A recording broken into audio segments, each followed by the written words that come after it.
할렐루야. 우리 함께 은혜 받으실 하나님의 말씀은 역대하 7장 12절부터 16절입니다.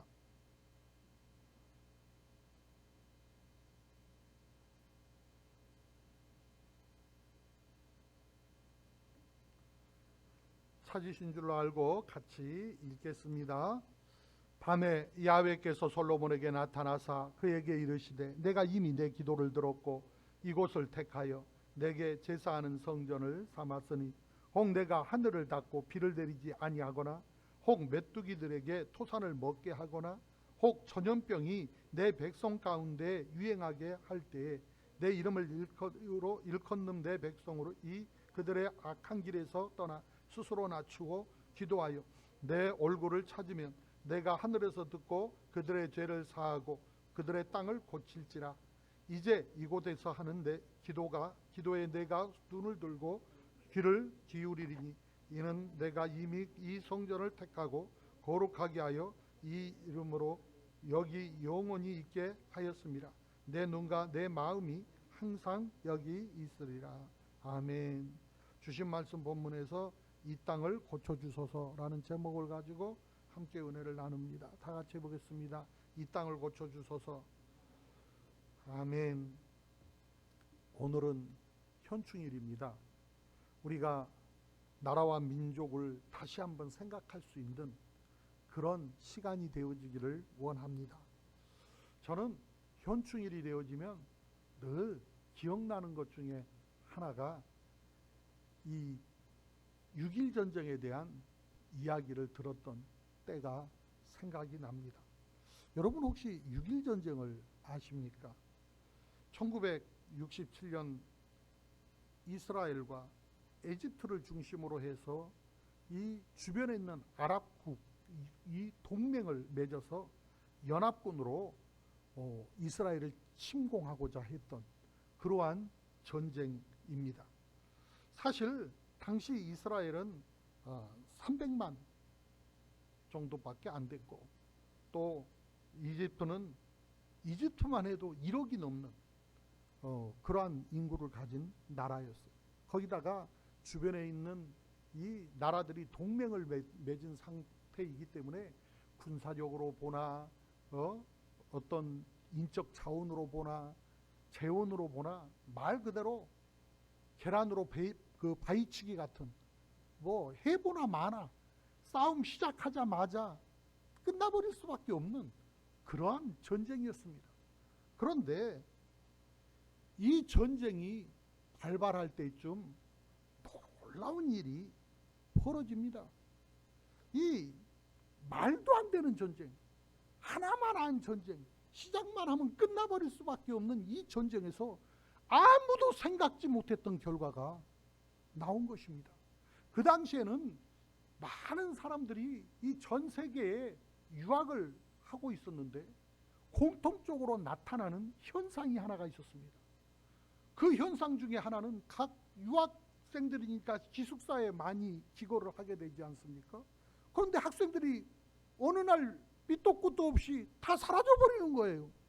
가만 보니까 이스라엘, 에집트, 요르단, 시리아 뭐 이런 그 주변에 있는 학생들이 갑자기 없어져 버린 거예요. 나중에 알고 보니까 이스라엘에서 온 학생들은 스스로 자원 입대해서 전쟁에 참여하기 위해서 나아갔고 다른 아랍 연합에 속한 그 다른 나라의 학생들은 혹시라도 나를 불러갈까 봐 어디로 숨어버리느라고 없어져 버린 것입니다. 물론 이스라엘이 늘 강조하는 대로 이 말도 안 되는 전쟁을 우리가 이길 수 있었던 이유는 하나님이 우리와 함께 하셨기 때문이다.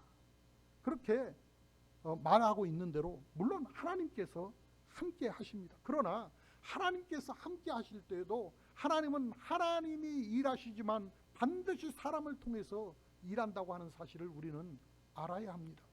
언제든지 하나님 앞에서 쓰임받을 준비를 하고 하나님 앞에서 영으로 무장하고 정신으로 무장하고 그 몸이 하나님 앞에 있는 그 사람을 하나님께서 사용하시지, 도망가고 이 핑계 저 핑계 대는 사람을 하나님이 쓰시지는 않는다는 것입니다.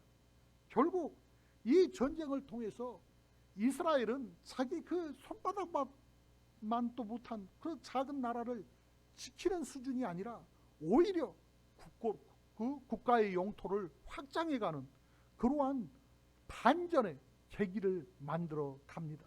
요즘 가자지구 문제가 자꾸 문제가 되어지는데, 그때 당시에 영토가 확장되어지므로 팔레스틴이 양쪽으로 갈라져 버려서 가자지구와 그 위쪽으로 갈라지면서 이런 그 섬 같은 상황이 벌어진 것입니다. 그래서 오늘날까지 이런 문제가 국제 문제로 떠오르게 되어집니다. 우리가 알아야 할 것이 있습니다. 하나님은 어떤 나라와 함께 하시냐, 이와 같이 진정한 애국심으로 하나님을 의지하고 나아가는 사람들과 함께 하신다고 하는 것입니다. 나라를 몸으로 사랑하는, 헌신하는 사람들, 정말 나라를 위해서 목숨을 바칠 수 있는 그러한 진정한 애국자들이 있어야 나라가 보존되는 것입니다. 올해 현충일 66주년을 맞이하면서 우리가 우리나라와 민족을 위해서 무엇을 할 수 있을까 생각하며 함께 은혜를 나누고자 합니다. 오늘 말씀은 솔로몬이 하나님의 성전을 지어서 봉헌 예배를 드리게 되어졌는데, 그때 하나님께서 그 백성에게 두 가지 약속을 합니다. 하나는 이 성전에서 드리는 예배를 받으시겠다는 것이고, 또 하나는 이스라엘이 죄를 범해서 하나님의 심판을 받게 되어졌을 때 이스라엘 백성이 이 성전에 나와서 죄를 회개하고 기도하면 하나님께서 그들의 죄를 용서하고 그 땅을 고쳐주시겠다, 그렇게 약속하고 있는 것입니다. 이스라엘의 역사를 보면 이 약속이 그대로 실현되어진 것을 우리가 볼 수가 있습니다. 이스라엘이 하나님을 등지고 악한 길을 갈 때에는 전쟁과 기근과 질병이 끊이지 않았습니다. 그러나 그와 같은 심판과 위기 속에서도 죄를 회개하고 겸손히 하나님 앞에 나아가 하나님의 긍휼을 구하면 하나님께서는 그때마다 그들을 사하여 주시고 구원의 손길을 내밀어 주신 것을 발견하게 되는 것입니다. 그러므로 첫 번째로 역사 속에 하나님의 은혜를 우리가 봐야 합니다. 우리나라 역시 수없이 많은 외적의 침입을 당한 역사를 갖고 있습니다. 우리나라는 일본에 36년 동안 그 강점당한 그 역사가 있고, 6.25라고 하는 말로 표현할 수 없는 비극적인 동족 상잔의 전쟁을 겪는 그러한 나라이기도 합니다. 아직도 우리나라는 일제 강점과 그 전쟁 후유증이 아직도 치유되지 않아서 그 끊임없이 그 우익 좌익 해서 그 어느 순간 어느 모임 어느 단체에 가도 끊임없이 이것들이 대립을 합니다. 그래서 끊임없이 그 좌편향적으로 우편향적으로 치우쳐서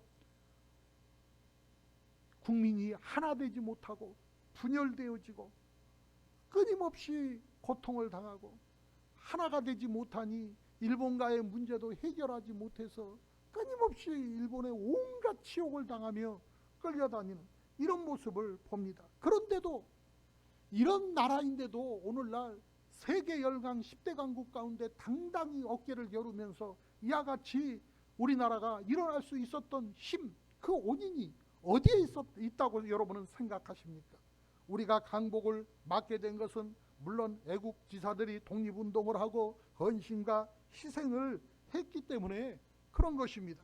그렇지만은 그 밑에 뿌리는 그 3.1운동입니다. 3.1운동이라고 하는 그 영향력, 어린아이로부터 어른에 이르기까지 남녀 노유 할 것 없이 정말로 비폭력 저항운동을 함으로써 일본이 정말로 이것은 군인들 같으면 같이 총 쏘고 싸우면 되는데 태극기를 들고 덤벼들 때에는 물론 총질을 하고 가둬서 그 옥에 가두기도 하고 온갖 못된 짓은 다 했습니다마는 얼마나 힘들고 두려운 가정이었는지 모릅니다. 정말로 일본을 깜짝 놀라게 했던 그 사건이 3.1운동, 만세운동입니다. 이 모든 일에 하나님의 손길이 없었다면 결코 강복을 막기 어려울 것입니다. 물론 외적인 그 국제의 그 흐름에 따라서 어부지리로 강복이 되어진 것 같은 그런 느낌이 없지 않아 있습니다만은, 우리 안에서 이와 같은 저항운동이 없었다면 오늘 우리나라는 지구상에서 사라져 버렸을 것입니다. 그러므로 조국의 해방과 독립을 위한 성도들의 눈물 어린 기도, 이것을 하나님께서 들으신 것을 알아야 합니다. 6.25 전쟁은 어떻습니까? 정말로 강복의 기쁨이 채 가시기도 전에 남북으로 갈리어져서 북은 소련을 등에 업고 또 남은 미국을 중심으로 이렇게 해서 분리되어집니다. 그것도 모자라서 적화 통일을 하겠다고 북에서 남침을 해옵니다. 뭐 얼마나 파죽지세로 밀고 왔는지 3일 만에 대동강, 낙동강 하류까지 밀려버리는 그러한 그 어처구니 없는 전쟁을 우리는 치러야 했습니다. 유엔에서 한국 정쟁의 연합군을 파송하느냐 마느냐 그 여부를 결정하는 회의를 했을 때에도 이승만 대통령은 온 교회에 구국을 위해서 기도해 주라 요청을 하니까 부산에서 교회 지도자들이 모이고 온 성도들이 함께 모여서 회개 기도하고 하나님의 도우심을 구하는 기도 집회를 했었습니다.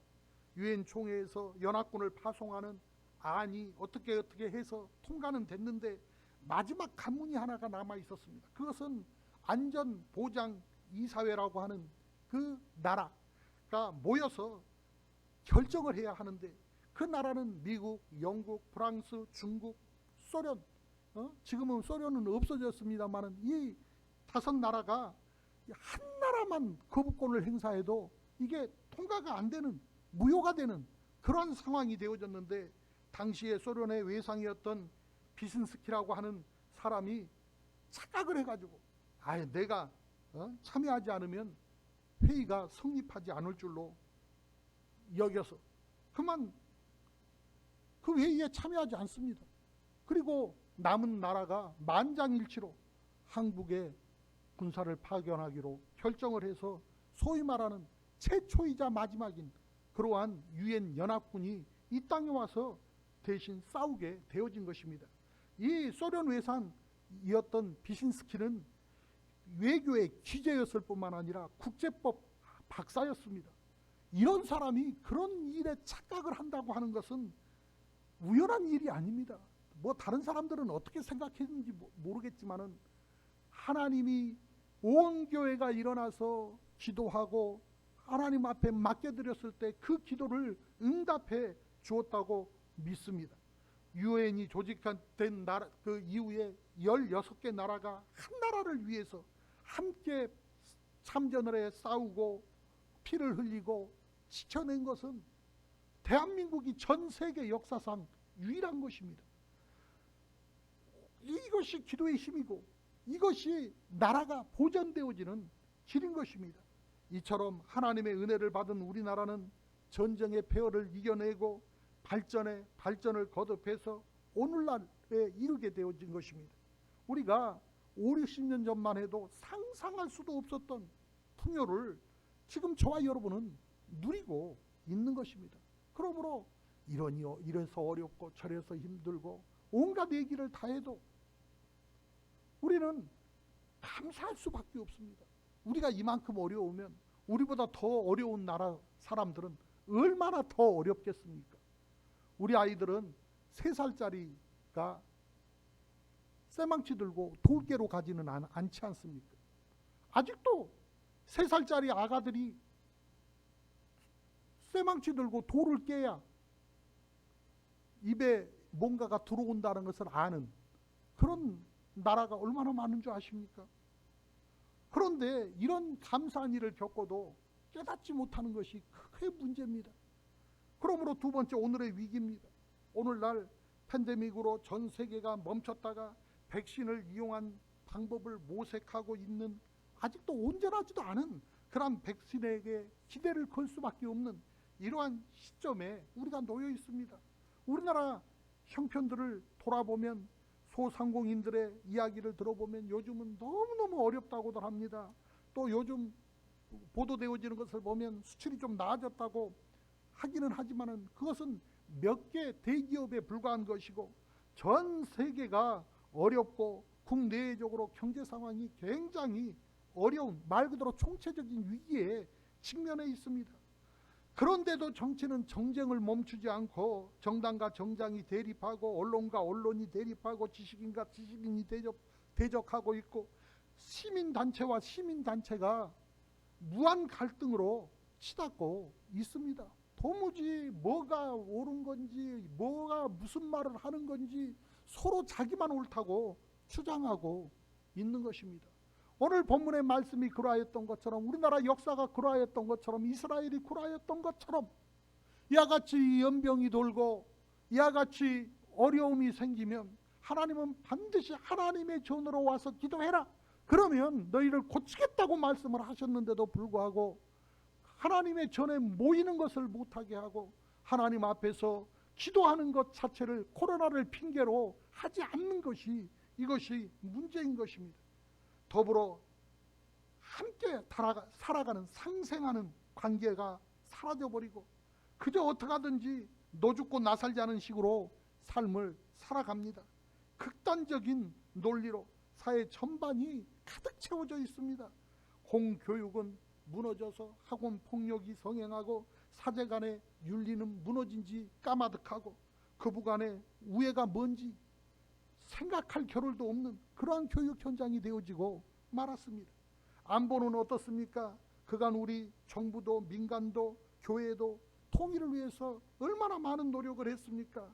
그런데 국론은 심각하게 분열을 하고 통일을 이렇게 서둘러야 하나 싶을 정도로 그 잘못된 방법들이 계속해서 진행되어지고 있습니다. 여러분, 돈으로 통일을 살 수 있습니까?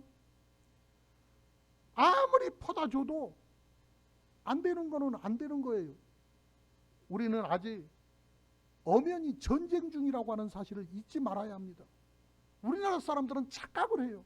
우리나라는 지금 전쟁 중입니다. 휴전이지 종전이 아니에요. 지금 당장 전쟁이 일어나도 전혀 이상하지 않은 나라에 우리는 살고 있는 것입니다. 그런데 우리 국민은 현재 우리나라가 전쟁 중이라고 하는 사실을 까마득하게 망각하고 살아가고 있다는 것입니다. 그래서 한다는 짓이 국방백서가 나왔는데 주적이 없어요. 전쟁 중인 나라가 주적이 없어. 이런 말도 안 되는 일들을 해나가고 있습니다. 북한의 이용만 당하는 통일 방법이 아닌가 여겨져서 얼마나 걱정이 되는지 모릅니다. 어떤 정치 체제의 통일을 추진하고 있는지 걱정스럽다는 말입니다. 북한은 이제껏 단 한 번도 변한 적이 없습니다. 처음부터 끝까지 적화 통일입니다. 오늘 저와 여러분이 복음으로 통일할 수 있도록 하나님 앞에서 믿음의 백성들이 깨어 일어나야 합니다. 예수 그리스도 이름이 살아나야 합니다. 이 북한의 주민 10대 강령이 사도신경하고 10계명하고 똑같다고 하는 사실을 아십니까? 하나님을 당과 수령으로 바꾼 것 외에는 다를 게 없어요. 북한을 무너뜨릴 수 있는 유일한 방법은 하나밖에 없어요.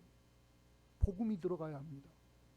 그들이 그렇게 어려서부터 달달달달 외우고 있는 그 주체 사정에 이 주체가 김일성 그 집안이 아니라 하나님이시구나. 그 주인을 바꿔놓는 방법밖에는 다른 방법이 없다는 것을 알아야 합니다. 불안한 사회 속에서 사람들은 남을 생각하려고 하지 않아요. 또 국가적인 차원에서 수많은 국민이 하나님을 부인하고 하나님의 길을 거부하고 있어요. 우상 숭배와 공산주의 사상, 쾌락, 방탕, 온갖 세 속에 깊이 빠져가지고 창조주 하나님을 부인하고 죄 속에서 살아가요. 성경에서 성경을 통해서 주시는 음성을 애써 예면하면서 말씀을 마음에 새기지도 않고 하나님의 길을 생활 속에서 실천하려고도 하지 않습니다. 동성애와 동성혼을 참소만 하지 더 이상 관심을 기울이려고 하지 않습니다. 이것은 심각한 얘기입니다. 요즘 우리가 이 평등법에 대한 제정을 하기 위해서 계속 발의를 하고 있는데 어떻게 하든지 이건 막아야 되는 것입니다. 오늘 또 저는 이런 정치적인 얘기를 가급적이면 안 합니다. 그런데 오늘은 작정하고 하랍니다. 왜냐? 성도는 하나님의 백성으로서 살아야 할 성도의 길이 있고 삶이 있는 것입니다. 성도들이 마치 남의 얘기 마냥 몇 마디 말하고 그쳐버리는 것은 빛을 발하는 게 아닙니다. 그 소금이 짠맛을 내는 모습이 아니라는 것입니다. 아닌 건 아닌 거예요. 세상 없어도 옳은 건 옳은 거고 틀린 건 틀린 겁니다. 그렇기 때문에 다른 것에 대해서 우리가 이해하고 넘어갈 수는 있지만 틀린 것을 외면하고 틀린 것을 동조하고 틀린 것에 우리가 묵인한다고 하는 것은 참여하는 것과 같은 것입니다. 주님의 이름으로 일컫는 주님의 백성이 정말로 세속과 정치 논리에 물들어서 같이 이념투쟁만 하고 있다면 그건 성도의 길을 걷는 모습이 아닌 것입니다. 공동체를 생각하지 않아요. 나라와 민족을 먼저 생각해야 합니다. 자신만 생각하고 자기 이익만 위해서 수단과 방법을 가리지 않는 우리의 모습을 우리는 돌아볼 줄 알아야 합니다. 우리가 겪는 위기의 원인은 바로 잘 진단할 수 있어야 되고 외부의 지배나 전쟁보다 더 위험한 것은 내부의 분열이고 또 타락이라고 하는 사실을 잊지 말아야 합니다. 보이는 적과 싸우는 것은 쉽습니다. 왜? 적이 분명하니까. 그러나 문제는 보이지 않는 적과 싸우는 싸움이 어렵고 힘든 것입니다. 우리가 지금 싸우는 것은 보이지 않는 적과의 싸움입니다. 갈등, 반목, 부정과 부패, 이런 싸움이 훨씬 더 어려운 싸움이라는 것입니다. 옛날에 그렇게 강력했던 로마가 망한 것은 어떤 나라가 외부에서 침략을 했거나 전쟁에 실패했거나 그래서 그런 것이 아닙니다. 내부에서 타락하고 혼돈이 반복되어지면서 멸망의 원인이 되어진 것입니다. 국력이 쇠락하기 시작한 것입니다. 이제 우리나라가 그와 같은 지경에 이르게 되어진 것입니다. 정신 바짝 차리고 우리가 깨어 일어나서 우리 성도들이 이 상황에서 나라와 민족을 위해서 나는 어떻게 살아야 하나 고민해야 될 때가 된 것입니다. 그러므로 세 번째, 깨어 회개하고 기도해야 합니다. 오늘 본문 14절에 보니까 내 이름으로 일컫는 내 백성이 그들의 악한 길에서 떠나 스스로 낮추고 기도하여 내 얼굴을 찾으면 내가 하늘에서 듣고 그들의 죄를 사하고 그들의 땅을 고칠지라. 그렇게 말씀하고 있는데 하나님께서 잘못된 사회, 잘못된 땅을 고쳐주겠다는 말씀 아닙니까? 여기에는 두 가지 조건이 있어요. 첫 번째는 먼저 악한 길에서 떠나라는 것입니다. 회개하라는 것이에요. 내로남불이라고 그랬죠. 늘 자기가 할 때는 옳고 남이 하는 것은 늘 잘못됐다고 주장을 합니다. 이런 교만과 독선이 어디에 있습니까? 이것을 회개해야 합니다. 온 백성이 일어나서 회개해야 하는 것입니다. 남과 이웃을 배려하지 못하고 자기만 위하는 이기주의를 우리는 회개해야 합니다. 속임과 술수를 일삼는 부정직한 모습들을 우리는 회개해야 하는 것입니다. 쓰레기를 끊임없이 양산하고 그것을 올바르게 관리할 줄 모르는 오염된 마음, 더러진 그 더러운 손길들을 우리는 회개할 줄 알아야 합니다. 약자와 타인을 무시하고 애의와 범죄를 잃어버린 그 불친절에 대해서도 우리가 회개할 수 있어야 합니다.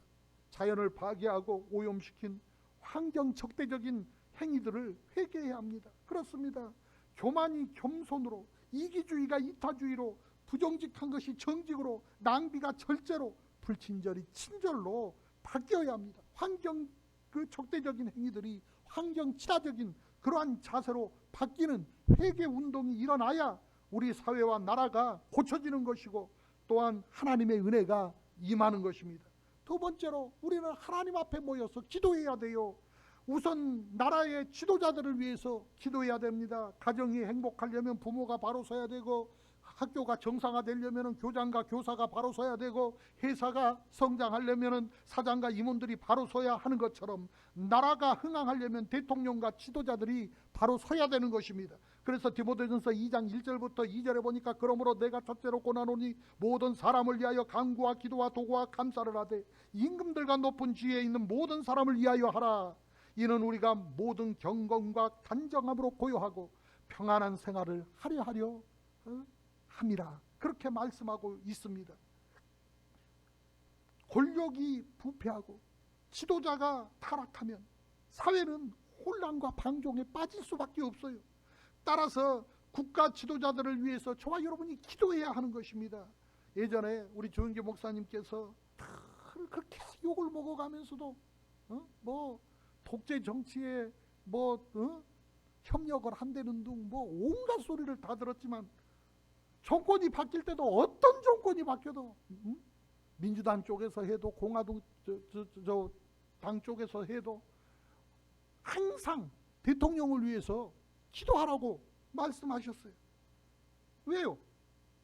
이것이 저와 여러분이 평안할 수 있고 이것이 저와 여러분이 살 길이기 때문에 하나님의 말씀 그대로 내 이념과 내 생각과 어떻게 같든 다르든 상관없이 나라와 지도자들을 위해서 기도해야 되는 것입니다. 오늘날도 교회는 통치자들이 하나님이 주신 통치력을 나라와 국민들을 위해서 바르게 사용하고 겸손하게 섬길 수 있도록 우리가 기도할 수 있는, 기도해야 하는 그러한 책임이 있다고 하는 사실을 알고 책임감을 느낄 수 있어야 합니다. 1953년에 이 소위 말하는 대통령 기도문을 쓴 그걸 써가지고 유명해진 사람이 있어요. 그 미국의 시카고 뉴스지의 칼럼니스트였던 헤이스라고 하는 사람이 기도문을 썼는데 그 기도문 내용에 이런 구절이 있어요. 오 주여 그에게 그의 신념이 아니라 당신의 계율을 지킬 수 있는 용기를 주시옵소서. 이런 구절이 있습니다. 신념 필요합니다. 그 자체가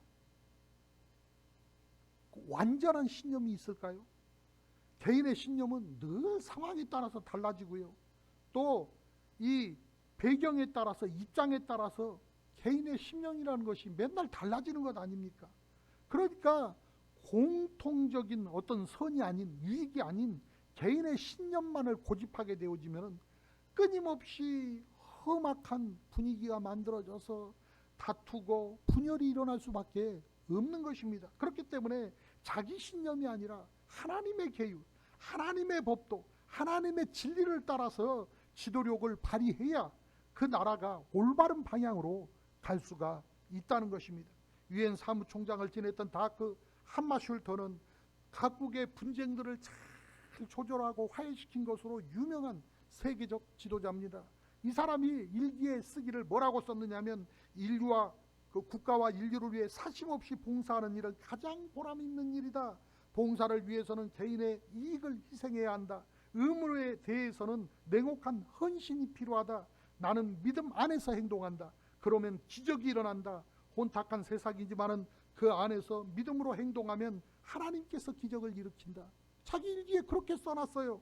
그분은 신앙에서 얻은 영적 확신을 이 혼탁한 그 정치 상황에서 그대로 실천해 나간 그러한 인물인 것입니다.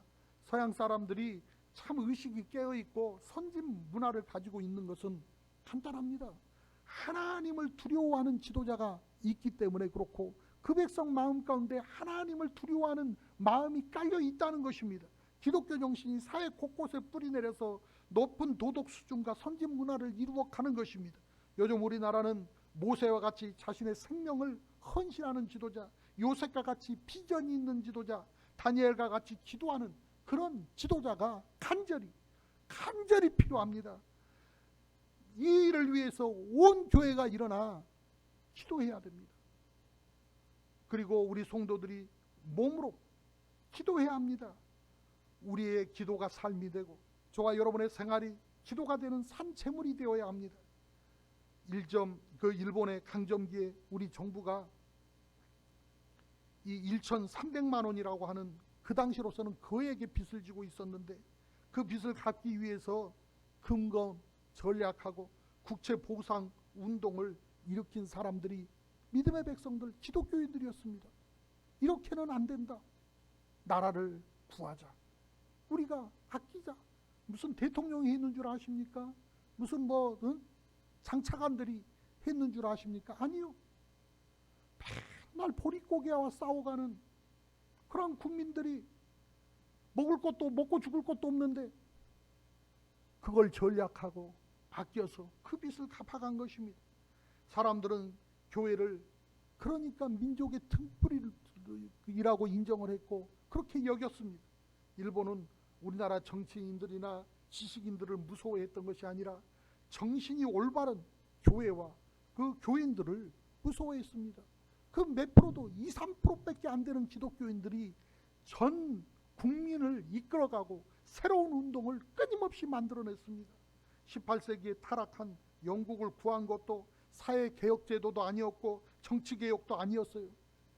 존 웨슬리라고 하는 한 사람, 그 목사님이 뜨거운 말씀 운동을 시작하고 전도 운동을 시작하고 도덕 각성 운동을 시작해서 무너져가는 영국을 다시금 일으켜서 세계적인 나라로 일으켜 세운 것입니다. 뿐만 아니라 전쟁의 폐해 속에 있었던 덴마크를 일으킨 것, 일으켜서 그 척박한 땅을 옥토로 바꾼 것도 그룬투비라고 하는 목사님의 그 3회 운동이었습니다. 하나님을 사랑하자, 이웃을 사랑하자, 자연을 사랑하자. 이 세 가지 운동, 이것을 통해서 국민에게 활력을 주고 나라의 부흥을 일으켰던 것입니다. 지금 우리나라는 몸으로 드리는 기도가 절실합니다. 말로만 하지 말고 삶으로, 행함으로 우리는 기도해야 합니다. 혼탁한 이 시대 복음의 빛, 의의 빛을 우리도 비춰야 합니다. 이 땅을 내가 고치겠다고 하는 결심으로 나부터 바로 서야 하고, 또 이것이 기독교의 기독교인으로서 살아야 하는 그 모습이고 삶의 기도의 모습이고 애국적인 행동이라고 하는 사실을 알아야 됩니다. 에머슨이라고 하는 사람이 성공이 뭐냐? 그것을 주제로 글을 썼는데 자주, 그리고 많이 웃는 것, 현명한 이에게 존경을 받고 아이들에게서 사랑을 받는 것, 정직한 비평가가 찬사를 듣고 친구의 배반을 참아내는 것, 아름다움을 식별할 줄 알고 다른 사람에게서 최선을 발견하는 것, 건강한 아이를 낳든 한때의 어떤 종언을 가꾸든 사회 환경을 개선하든 자기가 태어나게 전보다 조금이라도 세상을 살기 좋은 곳으로 만들어 놓고 떠나는 것, 내가 한때 이곳에서 살았음으로 해서 단 한 사람이라도 인생이 행복해질 수 있게 하는 것, 이것이 진정한 성공이다. 그렇게 말을 했습니다. 내가 하는 일이 사회에 빛이 되고 내 삶이 이웃에 유익이 되도록 하는 것, 바로 그것이 성공이라는 것입니다. 이것이 몸으로 드리는 기도인 것입니다. 인생의 진정한 성공은 바로 이런 것입니다. 이것이 바로 애국입니다. 오늘날 우리가 나라를 위해서 할 수 있는 진정한 애국이 무엇입니까? 악을 떠나고 죄를 버려야 합니다. 나라의 지도자들을 위해 기도해야 합니다. 기독교인 한 사람 한 사람이 몸으로 드리는 기도, 온전한 헌신자가 되어져야 하고 충성자가 되어져야 그것이 애국입니다. 그때 우리나라 대한민국은 고침을 받아서 건강하고 복된 희망찬 나라를 이루게 될 줄로 믿습니다. 저와 여러분 모두가 인생의 성공자, 진실한 지도자, 충성스러운 애국자들이 되기를 주의 이름으로 축원하여 드립니다. 기도드리겠습니다. 하나님 아버지, 우리나라 대한민국을 불쌍히 여기사 고쳐주옵소서. 하나님을 떠나 스스로 참여해가는 어리석음의 뇌를 범하지 않도록 우리 영혼을 품어주시고 하나님의 말씀으로 인도하여 주옵소서. 주 야훼 하나님, 오늘도 실천하는 믿음이 되게 하여 주옵시고 주 야훼 하나님의 말씀이 우리 심령 안에서 행해질 수 있도록 우리를 이끌어 주옵소서.